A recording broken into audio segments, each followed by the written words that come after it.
আসসালামু আলাইকুম, this is Arif. আবার নতুন একটি ব্লগ ভিডিওতে আপনাদের স্বাগতম।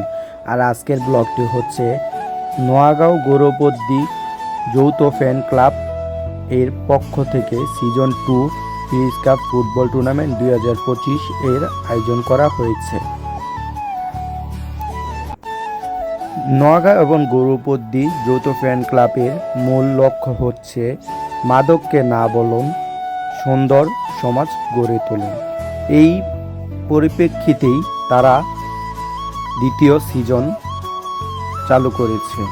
আর এই দ্বিতীয় সিজনে প্রধান অতিথি হিসেবে অংশগ্রহণ করেন নোয়াগাঁও ইউনিয়নের ভারপ্রাপ্ত চেয়ারম্যান আতাউর রহমান কাকা এবং খেলা সার্বিক তত্ত্বাবধানে আমির রিয়াদ ভাই, ফরহাদ আহমেদ তুহিন ভাই এবং আশরাফুল ভাই।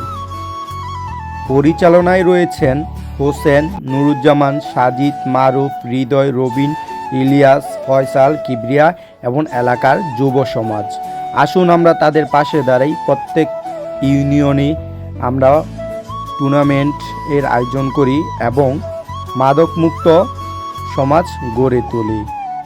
আর আজকের ভিডিওটি এই পর্যন্ত। যদি ভিডিওটি ভালো লেগে থাকে অবশ্যই এমডি আরিফ ব্লগ 2 পেজটির সাথেই থাকুন। সবাইকে ধন্যবাদ। আসসালামু আলাইকুম।